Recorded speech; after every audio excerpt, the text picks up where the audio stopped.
Okay, let's see if I can do this without rehearsing. Now what I have here in my hands is the I'm sorry. See, I already screwed up. This is the Texas Night Before Christmas. It was written by James Rice. Isn't that nice? James Rice. Okay. Now let's see, children, what we have here. Here's Sandy. Right there. Okay. 'Twas the night before Christmas in the cold wintry fog. Nary a critter was moving, nor a lone prairie dog. See right here, it's really cold. Yeah.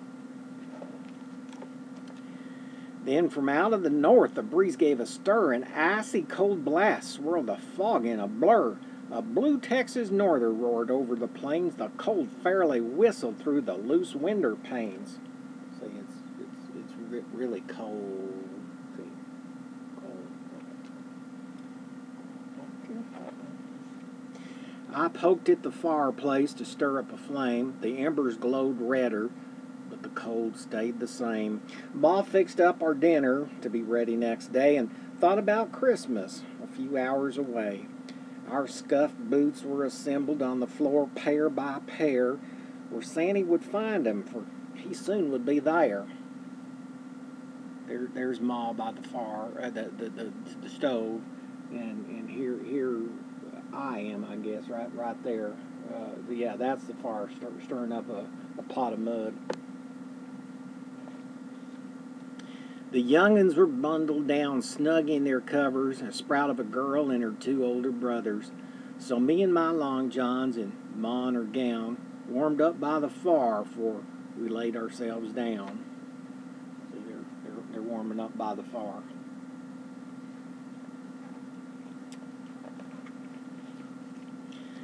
Then from out on the range there came such a ruckus, I ran to the window to see what the fuss was.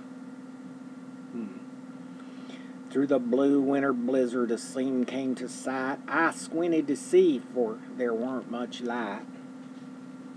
He's squinting, see. I don't know where that there rabbit came from.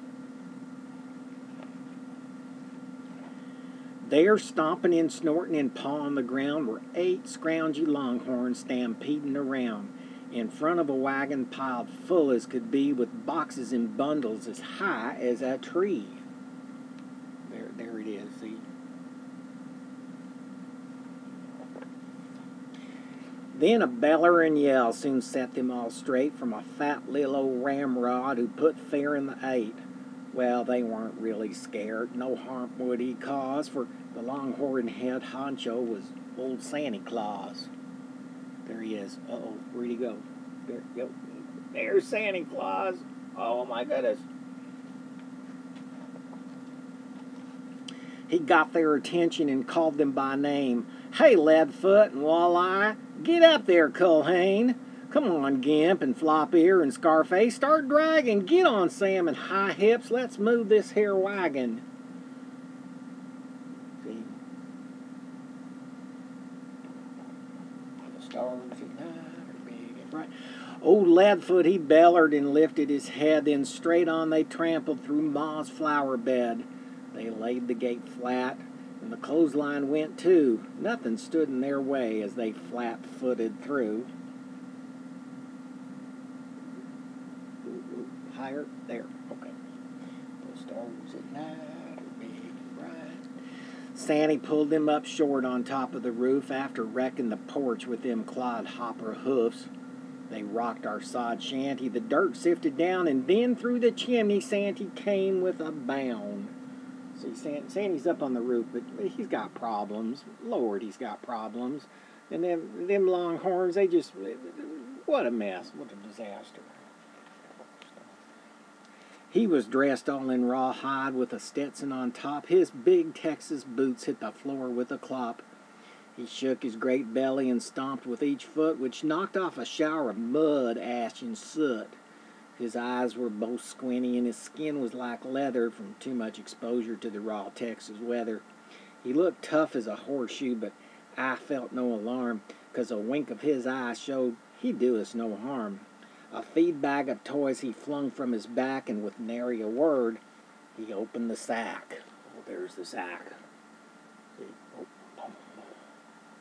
This is getting exciting. He filled all the boots and piled them up high, then looked out the window and up at the sky. See, here's the boots. They're all piled high. The cold Texas norther still whistled and blew, but more young'uns was waiting. His work weren't through. It was hard just to leave and walk through the door to face all them longhorns in the cold as before. He drank some hot mud and hunched close to the heat to soak up the warmth and thaw his cold feet. He could no longer dally or put off the chore, so he gave us a wink and pushed through the door. Oh, he's trying to warm up by the fire. He prodded the longhorns to get on the go, and the wagon took off through the fog and the snow. It kind of gives me a hitch in my throat. But anyway, there they go, flying through the night. He called over the norther before he went out of sight. Merry Christmas, yee-haw! And y'all have a good night. And there he goes across the moon, out of sight.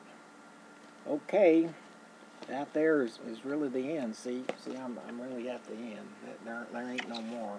If I turn this, see, that's it. So that's officially the end. Okay, now just as soon as I find stop on this here thing, we're going to turn off the recording. Let's see, right here it is.